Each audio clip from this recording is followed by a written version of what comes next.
तो छोड़ते थे।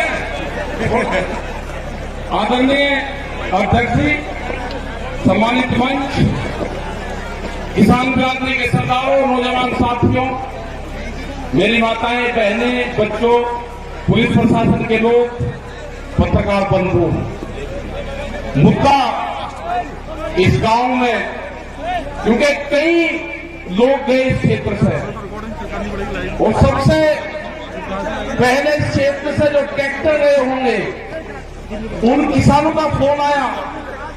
उन्होंने कहा कि कई ट्रैक्टर यहां से है और हम आना चाहते हैं, यहां से पुलिस रास्ते में नहीं आने देती। मतलब ये पहली बार लगा कि इस क्षेत्र से ट्रैक्टर भी आंदोलन में हिस्सा ले रहे थे। ये पूरे देश का मसला है। इसको पहले बांटा गया पंजाब हरियाणा में, फिर इसको बांटा गया उत्तर प्रदेश राजस्थान के कुछ सीमाओं में, फिर इसे कहा कि ये तो सरकार का आंदोलन है, फिर कहा कि एक बिरादरी का आंदोलन है। 8-10 टुकड़ों में इस आंदोलन को बांटने की कोशिश करेंगे। ये नहीं कहा कि यह आंदोलन किस मुद्दे पे है। सरकार से 12 बार बातचीत हुई, 12 दौर की वार्ता। हमने कहा कि जो 3 काले कानून हैं इनको वापसी ले लो। किसानों से आपने नहीं पूछा। गोदाम, बड़े बड़े गोदाम पहले बन गए और कानून बाद में बने हैं देश में, इसलिए व्यापारियों के कहने से उनके हितों का साधने के लिए कानून बने हैं। हमने कहा कि एमएसपी में कानून नहीं है। आज भी राजस्थान के बहुत लोग, जब हम भरतपुर से आ रहे थे, ट्रैक्टर ट्रॉलियों में अपने परिवार के साथ माफी के क्षेत्र के लोग जा रहे थे, जाते हुए हमने उनको रोका। उन्होंने कहा कि बाजरा है हमारे पास में, गेहूं है, हम इसको मंडी में बेचने जा रहे हैं। सब जाके बाजरे का एमएसपी का रेट क्या है जो भारत सरकार ने तय करा। उन्होंने कहा कि हमको नहीं पता क्या रेट है। मतलब आज भी देश में ये हालात है कि किसान को सरकारी रेट का नहीं पता। मंडियों में उसकी बोली लगती है। जो किसान अपने घर से अनाज लेकर चला गया, व्यापारी उसकी बोली लगाएगा, उसको उसकी कीमत का नहीं पता कि क्या मिलेगा। बाजरे का 2100 रुपए का भाव है। हमने कहा कि आपको कहना कि जो सरकारी रेट है उसके कम पे मैं खरीद नहीं करूंगा, आप वहीं पे बैठ जाना। वो 1100 से 1200 रुपए में बाजरे को बेच पाएगा किसान, 1400 और 1500 रुपए में गेहूं को बेच पाएगा। जब उसकी फसल 1 महीने बाद में उसकी फसल आ जाएगी, उसके घर में अनाज रखा है, उसको बेचने गया है। लड़ाई यही है। लड़ाई किसी जाति की नहीं है। लड़ाई है कि एमएसपी पे कानून बने। मिनिमम सपोर्ट प्राइस जो है 1975 रुपए से कम पे गेहूं का भाव नामित हो। वो चाहे सरकार खरीदे या कोई व्यापारी खरीदे, उसके कम पे खरीदना हो। 2100 रुपए के आसपास का बाजरे का रेट है। बाजरा उसके कम पे खरीदना हो। मक्का 1700-1800 रुपए का रेट है, उससे कम पे खरीदना हो। धान में 1800 रुपए से कम पे खरीदना हो। ये है कानून। इसके लिए लड़ाई वहां पर चल रही है। 100 दिन के आसपास लोग आ रहे हैं। सरकार तैयार नहीं है। सरकार ने कहा कि किसान की जब फसल की कटाई होगी, किसान अपने खेत में आ जाएगा, आंदोलन अपने आप खत्म हो जाएगा। उसके एक ही जबान से किसान अपनी फसल उड़ानी शुरू कर दी। उसने कहा कि आंदोलन करेंगे हम, अगर फसल हमारे बीच में आएगी उस फसल को उजाड़ देंगे। आपने हरियाणा, पंजाब, उत्तर प्रदेश, राजस्थान की जगह में बहुत किसानों उजाड़ी फसल। हमने कहा कि फसल को बर्बाद न करो, ये आंदोलन भी चलेगा, ये फसल भी किसान काटेगा। ये आंदोलन कितना लंबा चलेगा ये तो नहीं कह सकते, लेकिन जो 40 लोग हैं, जो कमेटी के लोग हैं 40, उनके पीछे पंचायतें हैं, उनके पीछे सरपंचों का हाथ है। उसके पीछे पूरे हिंदुस्तान के किसान ने आस्था जताई है कि दिल्ली में चलने वाला धरना मेरे फसलों के रेट तय करेगा। ये लड़ाई बड़े पूंजीपति से है, सरकार उनकी सपोर्ट में है। ये लड़ाई वही है जो जमींदारों के खिलाफ होती थी, ये लड़ाई वही है जो राजाओं के खिलाफ होती थी। वो लड़ाई भी अनाज की लड़ाई थी, ये लड़ाई भी अनाज के रेट की लड़ाई है। मैं नौजवान साथियों को अपने, जिसने इस पूरे देश के आंदोलन की कमान नौजवानों ने संभाली है अब की बार। ये बहुत कम देखने को मिलता है कि नौजवान किसी के क्षेत्र में आंदोलन की कमान अपने हाथ में संभाली हो, तो वो आंदोलन कभी फेल नहीं हो सकता। वो आंदोलन फेल नहीं होगा कभी भी, क्योंकि जिस तरह से शाहजहांपुर का पूरे दिल्ली के क्षेत्र में यहां का नौजवान निकला है, उसने जाति धर्म सब चीज को भुला के, वोट को भुला के, कि कौन किस क्षेत्र का है, मेरी वहां पर आपस में क्या लड़ाई क्या तकरार है, सबको चीज को भुला के उसने दिल्ली के आंदोलन में शरीक हुआ। जिस तरह से यहां पर लोग इकट्ठा कर रहे हैं पैसा, सरकार कहती है कि धन कहां से आ रहा।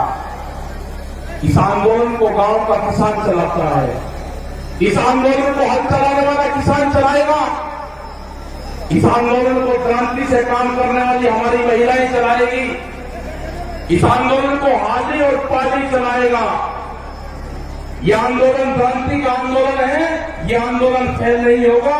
एग्रीकल्चर जो कृषि में काम आने औजार वाले जो है, इस आंदोलन को वही लोग चलाएंगे जो अपने खेतों में हाथ से काम करते हैं। कोई नहीं गया बरगाह से, यहां पर बैठे राजाराम जी मीर जी है, यहां पे युगवीर सिंह जोगिंदर जी, अमनाराम जी, जो आपके शाहजहांपुर बॉर्डर को प्रमुख से देखते हैं। आप 200-200 किलोमीटर से यहां से जाते हो आप, और दिल्ली को ऑफ नहीं अभी। कई लाख आदमी दिल्ली के चारों तरफ को है, और दिल्ली फिर कान खोल कर सुन ले, ये ट्रैक्टर भी वही है, ये किसान भी वही है। आप ज्यादा तानाशाही दिखाओगे, ये किसान अब की बार में ज्यादा तादाद में दिल्ली में जाएगा, ज्यादा तादाद में किसान जाएगा। यहां की फसल कट जाएगी हमारी 1 महीने में।